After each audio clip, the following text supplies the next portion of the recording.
Lord అందరికీ వందనాలు తెలియజేస్తున్నాను.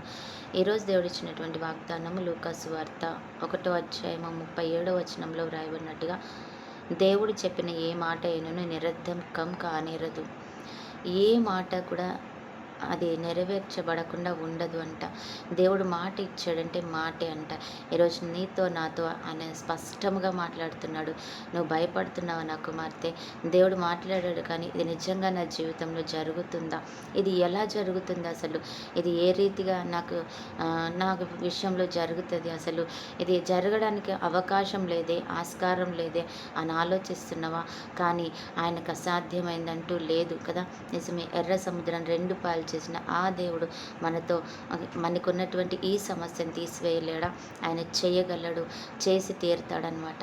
ఆయన గర్భతుల్యమైపోయి అది గర్భం దాల్చడానికి మరి ఏమాత్రము కూడా అవకాశము లేని శార గర్భములో నుంచి ఆయన ఒక కుమారుని ఆమెకి ఇచ్చాడనమాట. అది అసాధ్యము, అది సాధ్యము కాదు.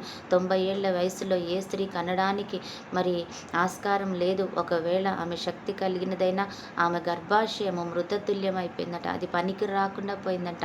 అయినప్పటికీ దేవుడు ఆ గర్భాశయములో నుంచి ఆమెకు ఒక కుమారుని ఇచ్చాడంట. కాబట్టి ఈరోజు నేను ఆలోచించొద్దు, సంకోచించొద్దు, భయపడొద్దు, ఆందోళన చెందవద్దు.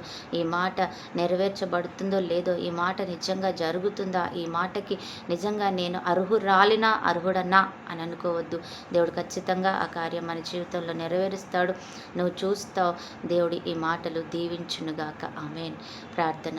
పరిశుద్ధుడైన దేవా, ప్రేమ కలిగిన తండ్రి యేసయ్య, నీకు వందనాలు చెల్లించుకుంటూ ఈ సమయాన్ని బట్టి నీ కృతజ్ఞతలు చెల్లిస్తున్నామయ్యా.